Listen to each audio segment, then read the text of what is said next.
اعوذ باللہ من الشیطان الرجیم، بسم اللہ الرحمن الرحیم۔ تمام دیکھنے سننے والے ناظرین کو میری جانب سے السلام علیکم، آداب۔ ناظرین، میرا نام تنویر احمد ہے، آپ دیکھ رہے ہیں میرا یوٹیوب چینل تنویر احمد ہے۔ آج ہم بات کرنے جا رہے ہیں ہم تمام مسلمانوں کے دلوں کی دھڑکن فلسطین کے حوالے سے۔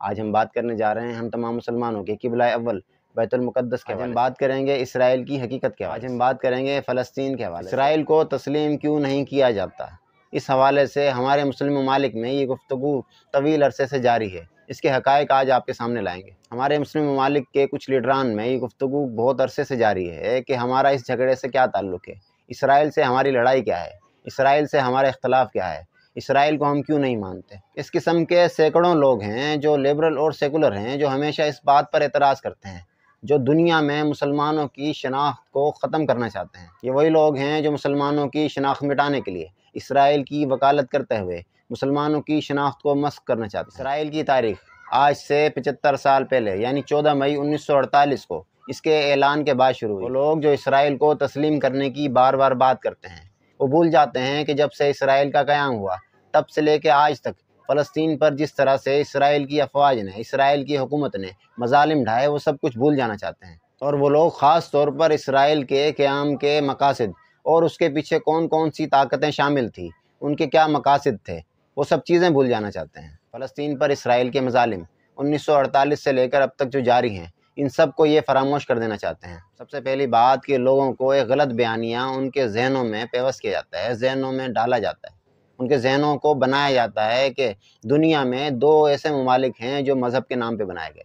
سب سے پہلے پاکستان جو اسلام کے نام پر بنایا گیا، اور دوسرا اسرائیل جو یہودیت کے نام پہ بنایا گیا۔ یہ بیانیہ اس لیے غلط ہے کہ اسلام کے نام پر پاکستان بنانے کا مطالبہ بر صغیر پاک و ہند میں رہنے والے مسلمانوں نے خود کیا، بلکہ 1906 میں مسلمانوں نے ایک مطالبہ کر دیا تھا کہ ہم ایک جداگانہ انتخابات چاہتے ہیں۔ یعنی مسلمانوں نے مطالبہ کیا کہ ہم ہندوؤں کے ساتھ ووٹ دینا نہیں چاہتے، بلکہ ہماری اسمبلیوں کی سیٹیں بھی الگ کی جائیں۔ پھر یہاں کے لوگ جو کلمہ گو تھے، وہ یہ سمجھتے تھے کہ جو پاکستان کے حصے میں خطہ آ رہا ہے، جو حصہ آ رہا ہے، اس حصے میں ہم شامل نہیں ہو سکے۔ مسلمانوں کی ان علاقوں میں 13 سے 14% ہی تعداد تھی۔ یہ تمام مسلمان اچھی طرح جانتے تھے کہ یہ تمام علاقے ہندوستان کے حصے میں رہ جائیں گے، اسی لیے ان علاقوں کے مسلمانوں نے، یعنی سی پی کے علاقے، یو پی کے علاقے، لکھنؤ کے علاقے، حیدرآباد کے علاقے، دلی کے علاقے، ان تمام علاقوں کے مسلمانوں نے پاکستان کو بنانے کے لیے، ایک الگ ریاست بنانے کے لیے، ایک الگ وطن بنانے کے لیے اپنی محنت سے، جد و جہد سے، اپنی خود محنت کر کے، اپنے خود کے مطالبے پر محنت کر کے یہ پاکستان بنایا۔ پاکستان کے قیام سے پہلے ان تمام مسلمانوں نے بڑھ چڑھ کر اس جد و جہد میں حصہ لیا اور پاکستان کو بنانے میں کامیاب ہوئے۔ لیکن اسرائیل کی حقیقت مختلف ہے، اسرائیل کی تاریخ مختلف ہے۔ اسرائیل کے متعلق جو یہ بیانیہ ہے کہ یہ یہودیت کے نام پر بنایا گیا، یہ بالکل قطعاً غلط ہے۔ اسرائیل کے قیام کا جھنڈا 1916 میں بالفور ڈکلیریشن میں اٹھایا گیا۔ اصل میں بالفور ڈکلیریشن ایک خط تھا، برطانیہ کے وزیر اعظم کی جانب سے روتشیلڈ فیملی کو یہ خط لکھا گیا۔ اس خط میں لکھا گیا کہ جس خطے کو آپ پرومس لینڈ کہتے ہیں، اس خطے پر ہم اسرائیل بنانے کے لیے آپ کو مدد فراہم کریں گے۔ اس وقت اسرائیل جس خطے میں موجود ہے، جس نقشے پر موجود ہے، اور جس جگہ پر فلسطین کے علاقوں پر جہاں پر اسرائیل نے قبضہ کیا ہوا ہے، اس جگہ پر یہودیوں کی 1 سے 2% تعداد موجود تھی۔ یعنی یہودیوں کا یہاں پر کوئی وجود نہیں تھا، یہاں پر یہودیوں کو کسی ملک کو بنانے کا کوئی حق موجود نہیں تھا۔ عالمی طاقتوں کی سازشوں کو کامیاب بنانے کے لیے اور بالفور ڈکلیریشن کی وفاداری کو نبھاتے ہوئے برطانیہ نے یہودیوں کے اس اسرائیل کو آباد کرنے کا، اس کو بنانے کے لیے مرحلہ وار آغاز کیا، اور یہودیوں کے قافلوں کو موجودہ اسرائیل اور فلسطین میں بھیجنا شروع کر دیا۔ یہودیوں کو یہاں آباد کرنا شروع کیا گیا، انہیں یہاں پر جگہ فراہم کی گئی۔ یہودیوں کے قافلے کو ایلیا کہا جاتا ہے، اور اسی لیے پہلا ایلیا 1906 میں یہودیوں کا پہلا قافلہ، پہلا ایلیا لایا گیا۔ ان کی یہاں پر آباد کاری کا طریقہ ایک مختلف اور ایک سازشی انداز میں تھا۔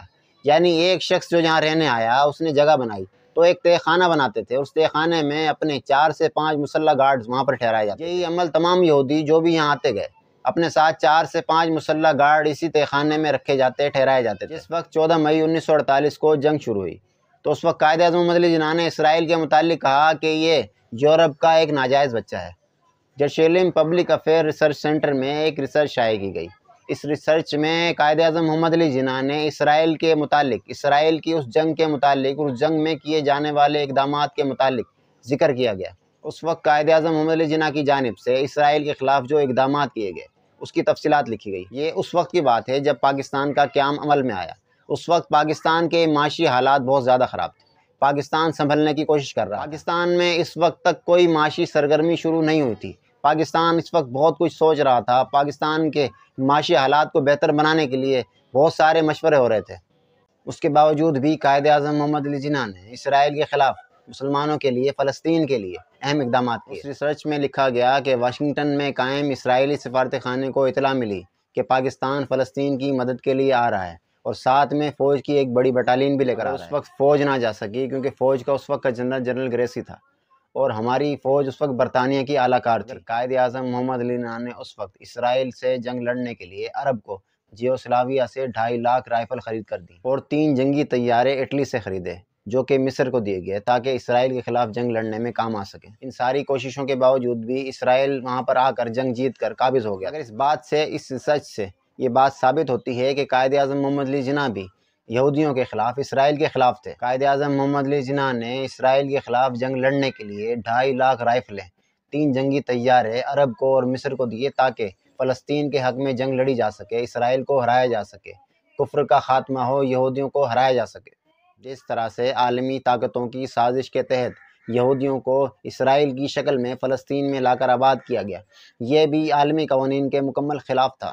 اسرائیل ایک غاصب ریاست ہے اور غاصب ریاستوں کو دنیا کے کسی قانون میں بھی اہمیت حاصل نہیں ہے، اور اگر غاصب ریاست بن بھی جائے اور پرامن رہے، وہاں کے لوگوں کو پرامن طریقے سے جینے دے، وہاں کے لوگوں کو ان کے مذہبی عقائد کے مطابق جینے دے، ان کی عبادت گاہوں کی حفاظت کرے، انہیں کوئی نقصان نہ پہنچائے، تو بھی مان لیا جاتا ہے۔ اور جس طرح سے 1948 سے لے کے اب تک اسرائیل نے فلسطین پر، بیت المقدس پر قبضہ کیا اور فلسطینیوں پر جس طرح سے ظلم کے پہاڑ ڈھائے جا رہے ہیں، جس طرح سے انہیں شہید کیا جا رہا ہے، کوئی دن ایسا نہیں جاتا کہ جس دن فلسطینیوں کو شہید نہ کیا جائے، کوئی دن ایسا نہیں جاتا کہ جس دن فلسطینیوں کو بے گھر نہ کیا جائے، کوئی دن ایسا نہیں جاتا کہ جس دن ان کی عبادت گاہوں کو شہید نہ کیا جائے۔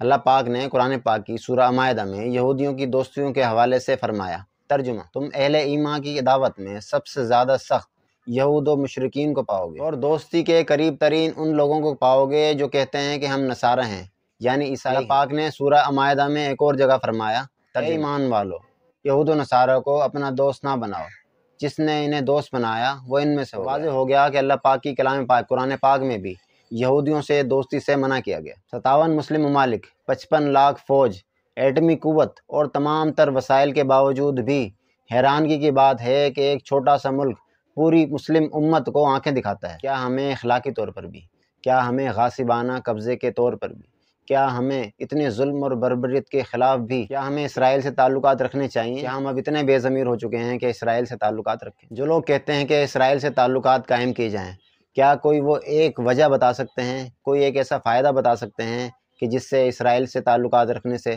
مسلم امت کو، مسلمانوں کو کوئی فائدہ پہنچ سکے؟ یہ وہی لوگ ہیں جو اپنے چند مفادات کی خاطر، اپنی نیشنلٹی کے لیے، اپنی دوستیوں کے لیے یہ باتیں ہمیں سمجھاتے ہیں، ہمیں سکھاتے ہیں کہ اسرائیل سے، امریکہ سے دوستی برقرار رکھی جائے۔ یہودیوں سے اور اسرائیل سے تعلقات اصل میں فلسطین کے مسلمانوں سے دشمنی کے مترادف ہے۔ یہ بات ہمیں جو سکھاتے ہیں، بار بار ہمیں جتلاتے ہیں کہ ان سے دوستی کرو، تو انہیں بتاتا چلوں کہ قائد اعظم محمد علی جناح ایک ایسے لیڈر تھے، ایک ایسے رہنما تھے جنہوں نے برطانیہ میں ایک بڑا طویل عرصہ گزارا، ان لوگوں کے ساتھ تعلقات بھی دیکھے، مگر قائد اعظم محمد علی جناح نے بھی اسرائیل کے خلاف 2.5 لاکھ رائفلیں اور 3 جنگی طیارے اسرائیل کے خلاف لڑنے کے لیے عربوں اور مصریوں کو دیے۔ ہماری فلسطین سے محبت کی وجہ انبیاء کرام کا مسکن اور انہی کی زمین بھی ہے۔ حضرت ابراہیم علیہ السلام نے فلسطین کی طرف ہجرت فرمائی، اس لیے ہمیں فلسطین سے محبت ہے۔ اللہ پاک نے حضرت لوط علیہ السلام کو اسی جگہ پر اس عذاب سے نجات دلائی جو ان کی قوم پر اسی جگہ پر نازل ہوا۔ حضرت داؤد علیہ السلام نے اسی جگہ پر اپنی سکونت رکھی اور اسی جگہ پر اپنا محراب بنوایا۔ حضرت سلیمان علیہ السلام نے اسی جگہ پر بیٹھ کر پوری دنیا پر حکومت کی۔ حضرت زکریا علیہ السلام کا محراب بھی اسی سرزمین پر ہے۔ اسی سرزمین پر کئی معجزات بھی ہوئے، یعنی حضرت مریم بی بی نے حضرت عیسیٰ علیہ السلام کی ولادت بھی اسی سرزمین پہ کی۔ اور جب حضرت عیسیٰ علیہ السلام کو انہی کی قوم سے جان کو خطرہ ہوا تو اللہ پاک نے حضرت عیسیٰ علیہ السلام کو اسی سرزمین سے آسمان پر اٹھا لیا، اور قیامت کی علامات میں بھی حضرت عیسیٰ علیہ السلام کو واپس اسی شہر میں لایا جائے گا، اسی شہر کے ایک سفید مینار کے قریب ان کا نزول ہوگا۔ ناظرین، فلسطین کو نماز کا قبلہ اول ہونے کا اعزاز حاصل ہے۔ بیت المقدس کا نام قرآن پاک کے نازل ہونے سے پہلے رکھا گیا اور قرآن پاک کے نازل ہونے کے بعد اس کا نام مسجد اقصی رکھا گیا۔ شہر کے حصول اور رومیوں کے ظلم و جبر سے نجات دلانے کے لیے 5 لاکھ صحابہ کرام نے اسی سرزمین پر جام شہادت نوش کی، اور آج تک ان شہادتوں کا باب بند نہ ہوا، آج بھی شہادتیں جاری ہیں۔ تمام مسلمانوں کا عقیدہ ہے، چاہے وہ کسی شہر میں رہتے ہوں، کسی بھی ملک میں رہتے ہوں، کہ ہم سب کا قبلہ اول بیت المقدس ہے، اور اس شہر فلسطین کی اہمیت بھی قبلہ اول بیت المقدس کی وجہ سے زیادہ اہمیت کے حامل ہے۔ ہم تمام مسلمان فلسطین کے مسلمانوں کے ساتھ اظہار یکجہتی کرتے ہیں۔ ہم عہد کرتے ہیں کہ فلسطین کے مسلمانوں کے ساتھ آواز سے آواز ملاتے رہیں گے۔ ہم تمام مسلم ممالک کے سربراہان سے یہ مطالبہ بھی کرتے ہیں کہ مسلمانوں کے اس قبلہ اول فلسطین کے لیے تمام مسلمان اپنی عداوتیں، اپنی رنجشوں کو بھلا کر کوئی ایک لاہ عمل بنائیں اور اپنے قبلہ اول کی حفاظت کے لیے کوئی اہم کردار ادا کریں، اپنے مسلمان ہونے کا حق ادا کریں۔ آج اگر فلسطین کے لیے ہم مسلمانوں نے کچھ نہ کیا تو روز محشر اللہ پاک کی بارگاہ میں کیا منہ دکھائیں گے؟ ناظرین، کہنے کے لیے تو بہت ساری باتیں ہیں، لیکن ویڈیو بہت لمبی ہو چکی ہے۔ انشاءاللہ مزید ویڈیوز میں ہم فلسطین کے حوالے سے بات کریں گے۔ اب اجازت چاہوں گا۔ اللہ حافظ ناصر۔